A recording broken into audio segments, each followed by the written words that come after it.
नमस्कार। आज हम एक बहुत ही व्यक्तिगत सफर पर बात करने वाले हैं। जी।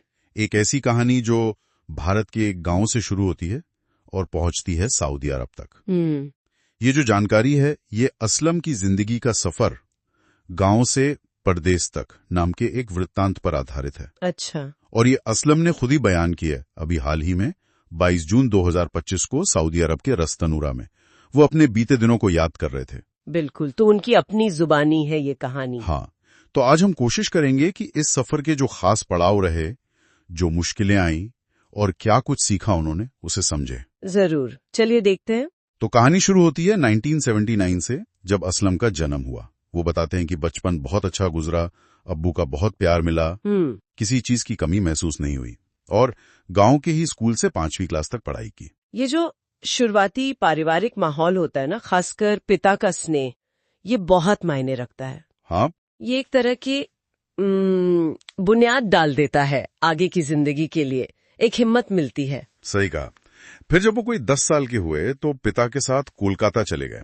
अच्छा, गांव से सीधा कोलकाता? हाँ, पिताजी वहाँ जूट मिल में काम करते थे और चाचा का अपना एक होटल था।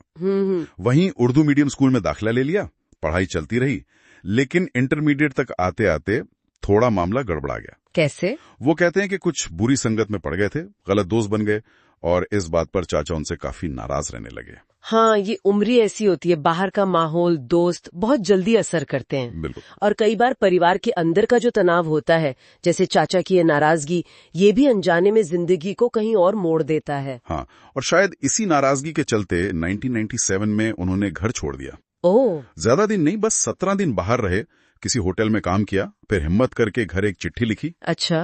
पिताजी आए और वापस ले गए। असलम इसे अपनी जिंदगी का दूसरा मौका मानते हैं।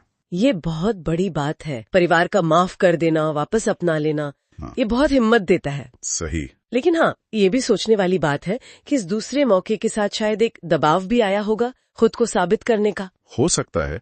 घर लौटने के बाद उन्होंने एक अहम फैसला लिया, सिवान गए और वहां एक प्राइवेट इंस्टीट्यूट से एसी मैकेनिक का डिप्लोमा किया। अच्छा, एयर कंडीशनिंग का। हाँ, और वो कहते हैं कि यही उनकी जिंदगी का टर्निंग पॉइंट था। बिल्कुल, ये दिलचस्प है।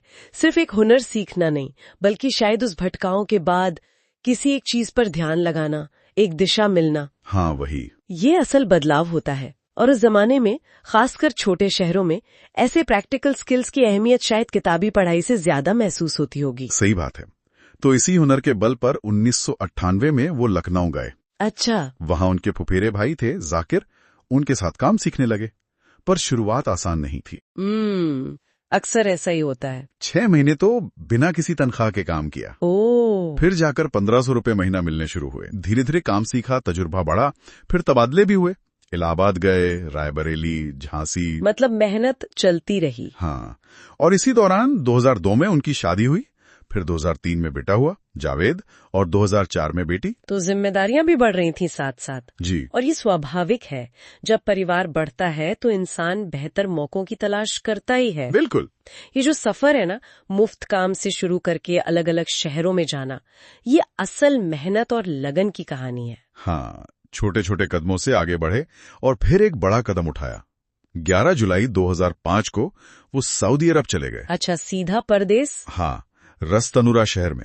वहां एसी ऑपरेटिंग का काम मिला। वो बताते हैं कि वहां रहते उन्हें 3 बार उम्रा करने का मौका मिला। माशाल्लाह। और वहां का एक खास पकवान है खबसा, चावल और गोश्त का बनता है। अच्छा। वो उन्हें बहुत पसंद आया। अच्छा, लोकल खाने का जिक्र भी है। हाँ, लेकिन इस सफर की एक भारी कीमत भी उन्होंने चुकाई। वो क्या? जब 2006 में उनके पिता का इंतकाल हुआ और फिर इसी साल 2025 में उनकी मां का इंतकाल हुआ। वो दोनों मौकों पर घर नहीं आ पाए। ओह, ये तो बहुत बहुत मुश्किल बात है। हाँ। और यही वो पहलू है जहाँ परदेस की कमाई थोड़ी फीकी पड़ जाती है ना? बिल्कुल। आर्थिक बेहतरी के लिए अक्सर ऐसी निजी कुर्बानियां देनी पड़ती हैं, अपने माँ बाप के आखिरी वक्त में पास न हो पाना। इसका जो भावनात्मक बोझ है ना, वो शायद जिंदगी भर सालता रहता है। ये उन लाखों लोगों की कहानी है जो अपनी जड़ों से दूर हैं। सही कहा। तो परसों यानी 22 जून को असलम इन्हीं सब यादों में खोए हुए थे। पिता का प्यार, वो बचपन, कोलकाता वाली गलतियां, फिर मेहनत से बनाया करियर और ये कुर्बानियां, वो पुराने जमाने के खतों को भी याद कर रहे थे। और चाहे कहीं भी रहें, परिवार और आपकी जड़ें वो हमेशा अहम रहती हैं। हाँ, वो जुड़ाव बना रहता है। यहाँ तक कि देखिए, बातचीत के तरीके बदल गए, खतों से फोन आ गया, लेकिन रिश्तों को निभाने का जो एहसास है वो भी बदलता है इसके साथ। बिल्कुल। तो असलम की कहानी हमें यही दिखाती है कि जिंदगी में उतार चढ़ाव तो आते हैं, गलतियां भी होती हैं। हाँ, लेकिन हिम्मत नहीं हारनी चाहिए, मेहनत करते रहना चाहिए, और माँ बाप का सम्मान, परिवार से जुड़ाव, शायद यही असल कमाई है। बहुत सही कहा। और अंत में एक सवाल जरूर मन में उठता है जो असलम का ये सफर हमारे सामने रखता है। क्या? कि परदेश में जो कामयाबी मिलती है उसकी असल कीमत क्या होती है?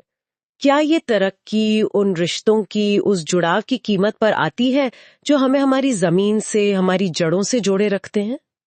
ये सोचने वाली बात।